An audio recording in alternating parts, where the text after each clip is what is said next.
right, Sean, as we've mentioned, there's a lot of confusion surrounding the status of the next presidential debate. I mean, it's October. Why wouldn't there be? Will it be virtual? When will it be held? Will there be a third debate? Will there be a moderator? Who will it be? You know, and adding to all this uncertainty, there is question about the integrity of the moderator, C-SPAN Steve Scully. So let's talk about it with our company, Town Hall columnist and host of the Derek Hunter podcast, Derek Hunter, and healthcare analyst and author of The Cure, a blueprint for solving America's healthcare crisis, Seth Denson. Gentlemen, welcome back to the show. Good to be here. All right, so there has already been question about Steve Scully and his integrity. He's a Trump hater. Obviously, he interned for Joe Biden before, but then this came out on his Twitter page last night, reaching out to, it looked like maybe a DM, but everyone could see it, at Scaramucci. That's Anthony Scaramucci, the former White House communications director who now is anti-Trump. Should I respond to Trump?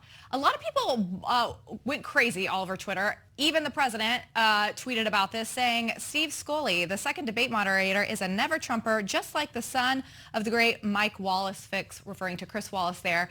But even Sean, giving a shout out to him, he tweeted about this this morning. I spoke with Steve Scully on the interactions with Scaramucci, and he has had and our only thing he's had is a June 2018 and 2019 radio interview with him on C-SPAN, and he did not send this tweet. Sean, I will let you explain this a little bit more, but it seems like there has been some miscommunication here.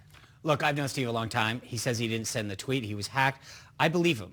Look, there's no one that can say I haven't been in the lion's den. There's a lot of these people in the press. Steve is a pro. He's a good man. I believe his word. And I'll be honest, if I were debating or I was advising a candidate, I'd want Steve Scully as a moderator. He's as fair as you get. And there's a lot of people, and believe me, as everyone knows, I don't say that about a lot of people. Steve Scully is a good, honest man that is as straight as you come when it talks to calling balls and strikes. And I think we need more Newsmax. We need more C-SPAN that just lets viewers see it. And so you can criticize a lot of these people in the press corps, and heck knows I've done a lot of it. But Steve Scully is not one of those people. And so I think the question is he going to be the debate moderator now that it's moved to the potentially the 22nd, we think, or will he get thrown out? And who should it be? Derek, should it still be Steve Scully? Yeah, no, I have to disagree with Sean.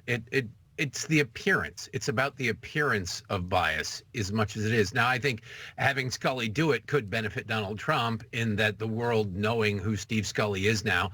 They didn't know that he interned for Joe Biden before. They didn't know that he worked for Ted Kennedy before.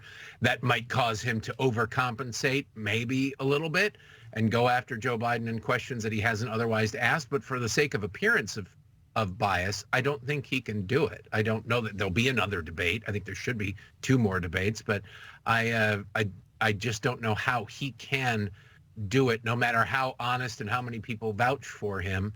He let, maybe not the cat out of the bag, but he let us peek into the bag and see the cats. And you can't do that if you're going to be an honest broker. Well, if there's anyone who knows how to peek into bags with a lot of cats, it's Derek Hunter. Yeah, you're so jealous. So jealous. I will just say that, look, I got to be, like I said, Seth, it doesn't, to me, there's all of these folks that could potentially moderate a debate. I'm not kidding when I say the one person that if you watch the guy on C-SPAN, if you know him, this is this guy who calls balls and strikes better than anybody. And I don't say that about a lot of journalists. There's very few people in this town that I will go out on a limb for, and Steve Scully's one of them. Well, your word certainly means a lot, Sean, and I think that people need to take heed that. I do think that there's going to be those on either side that call into question this, and I think that that could potentially put the debate in a rough spot. No matter who does or doesn't think that Steve Scully would call balls and strikes equally, I think it's already tainted. So kind of what Derek said, I'm not opposed to doing a different moderator just so that we can get some stability in the questions. But here's whoever it is. Can we at least, whoever is the moderator, ask them to make sure that the candidates answer the questions? That we almost must force. I know. Come on. What are you talking about? Outrageous demands from the Denson camp. But this even calls into question, will there be 2 more debates, or will there just be the one on the 22nd? The Biden campaign right now has said they really don't want to do the one on the 29th that Trump has proposed because it's too close to the debate. But does this look bad? Joe Biden has said, I'll be there. I will be there. I will, Yeah, Lindsay, he said he'd be there, and then he said, but I want to do it virtually. You can't. This guy is saying the most crazy things. I'll be there. It's supposed to be in Miami. but he won't be there because he's proposing it's virtual. This is the same guy yesterday who said, by the way, you have to wait to elect me to know what I'm going to do on whether or not I'll pack the court. Like, Derek, the thing that I can't get over is that these reporters are like, okay, no problem.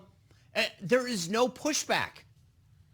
No, there's no pushback. But I got to say, with President Trump, he's a fighter, and he should be willing to fight anybody at any place at any time. And so it shouldn't matter where it is, whether it's home court or anything. I agree. So if it's virtual, that's fine. They can make some accommodations so you can find out that Joe isn't using a teleprompter. But I'm sorry. You have to have it. You have access to the nationwide audience 2 more times. That's all he's going to get.